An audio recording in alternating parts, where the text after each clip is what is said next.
Ya Ali Madad. Otherwise, Rai Aboli Missionary, wise number 807. Pakistan, December 16, year 2005. My wise at Malir, Ya Ali Madad. ہمارے اماموں نے اور قرآن شریف میں اللہ نے بھی اس قسم کے اشارے کیے ہیں کہ جو مجلس ہے وہ مومن جمع ہو کے اکٹھے ہو کے خدا کی عبادت کرتے ہیں، دعائیں مانگتے ہیں۔ مجلس کا سلسلہ جو ہے یہ رسول اللہ کے زمانے سے چلا آتا ہے۔ نبی کریم صلی اللہ علیہ وآلہ وسلم جو تھے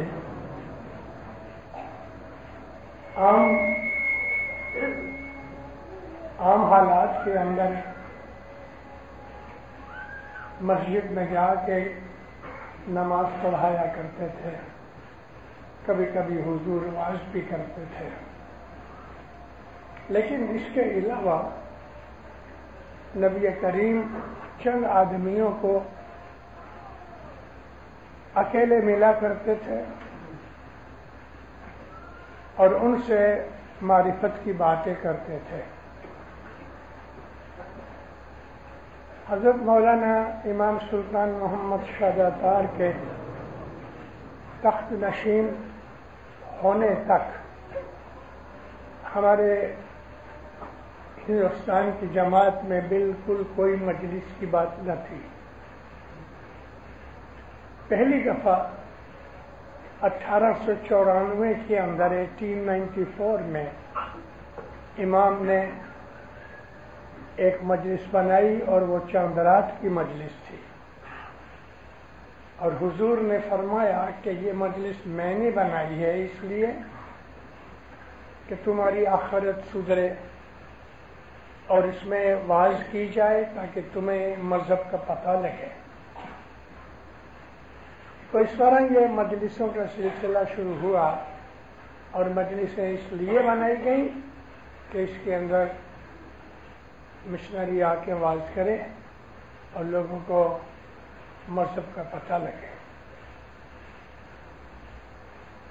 ہے جی بھلی بتاؤ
یونس علیہ السلام کی ایک دعا ہے، انت سبحانک، تو پاک ہے، کنت من ظالمین، میں ہی ظالم گاروں میں سے ہوں، تیری طرف کہاں کرم ہمیشہ، پاک دوش ہے میرا۔ یہ اس آیت کا ترجمہ ہے، اور اسی طرح سے ہم اپنی دعا کے اندر سورۃ الفاتحہ کے اندر بھی پڑھا کرتے ہیں، اے مولا ہمیں اس طرف ہدایت کر کہ جس طرف جن کے اوپر تیری نوازشیں اتری ان کی طرف نہیں کہ تیرا غضب اترا۔ اہدنا الصراط المستقیم صراط الذین انعمت علیہم جن پہ تیری نعمتیں اتری اس طرف ہمیں لے جا، غیر المغضوب علیہم ولا الضالین، جن پہ تیرا غضب اترا اور وہ ظالم بنے اس کی طرف نہیں۔ تو یہ ہماری دعائیں ہیں۔ ہمارے جنانوں کے اندر قرآن شریف کی بہت سی آیات کے اس طرح کے شعر و شاعری میں ترجمے کیے گئے۔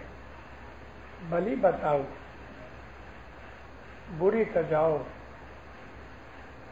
اے مولا جس طرف بھلائی ہے ہمیں اس طرف کی ہدایت کر، اور جو ہمارے اندر برائیاں ہیں ان کو چھوڑ دینے کی ہمیں توفیق عطا کر۔ ایک ایسی ہی مشہور دعا ہے کہ اس دعا کے اندر ہم خدا کو کہتے ہیں کہ ہمیں اس دنیا کے اندر اچھے راستے کے اوپر چلا اور اپنی نعمتیں دے۔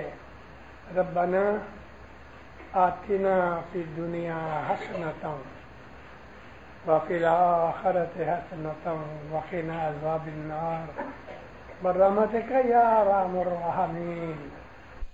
اے ہمارے پالنے والے، ہمیں عطا کر اپنے فضل سے، اپنی رحمت سے اس دنیا کے اندر نیکی، اور آخرت میں بھی ہمارے لیے نیکی ملے۔ عبادت کا جو مقصد ہے وہ خدا تعالی کی تعریف، حمد و ثنا، اس کی گلوریفیکیشن اور اپنی عاجزی اور اپنے گناہوں کی معافی، اور اس کی توفیق سے، رحمت سے ہم آرام سے اس دنیا سے جائیں تاکہ خدا تعالی اس کے حضور میں ہمارا منہ سرخ ہوئے۔ اے مومنو، سارے اسلام میں 73 فرقے ہیں، 73۔ رسول پاک کی یہ مشہور حدیث ہے کہ یہودیوں کے اندر 71 فرقے تھے، 71۔ عیسائیوں میں 72 ہو گئے، میری امت میں 73 ہوں گے، لیکن ان تمام میں سے ایک ہی فرقہ ہوگا کہ نجات کے راستے کے اوپر قائم ہوگا، اور دوسرے اس سے حسد کریں گے، دشمنی کریں گے۔ اس ناجی فرقے کو کوئی سمجھنا آسان نہیں ہے، لیکن یہ ایک مشہور بات ہے کہ تمام اسلام کے اندر جتنی امت ہے، اس تمام امت میں ہر ایک فرقے کے اندر جاؤ، وزٹ کرو۔ جتنی عبادت ہم اسماعیلی لوگ کرتے ہیں دنیا میں کوئی مسلمان فرقہ نہیں کرتا۔ ہے کوئی ایسی مسجد کہ صبح 3 بجے کھلتی ہوئے اور وہاں لوگ آنکھ بند کر کے خدا تعالی کی یاد میں بیٹھے ہوئے؟ ہے کوئی ایسی مسجد؟ ہے کوئی ایسی مسجد کہ جس مسجد کے اندر 5 بجے تک لوگ عبادت کرتے ہوئے اور صبح کی نماز پڑھ کے، نیاز پی کے اپنے گھر گئے ہوئے؟ کہیں نہیں۔ کراچی ایک بندر ہے، یعنی پورٹ ہے۔ سورج نکلتا ہے کلکتہ کی طرف سے، دلی کی طرف سے،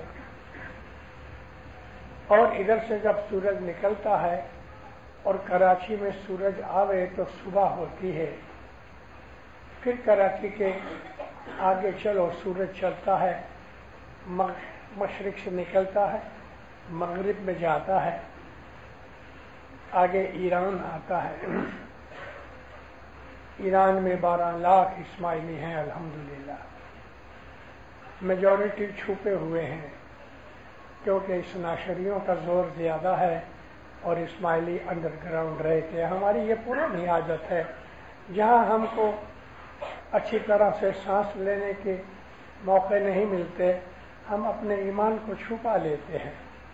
اور یہ قرآن شریف میں بھی اجازت ہے. آج بھی لاکھوں اسماعیلی دنیا کے اندر موجود ہیں کہ جو ظاہر میں اسماعیلی نہیں ہیں، مگر یہ مولا جانتا ہے سب کو. آج بھی ہندوستان کے اندر ہندوؤں میں تقریباً 1 لاکھ کے قریب ایسے ہندو ہیں کہ جو گپتی ہیں.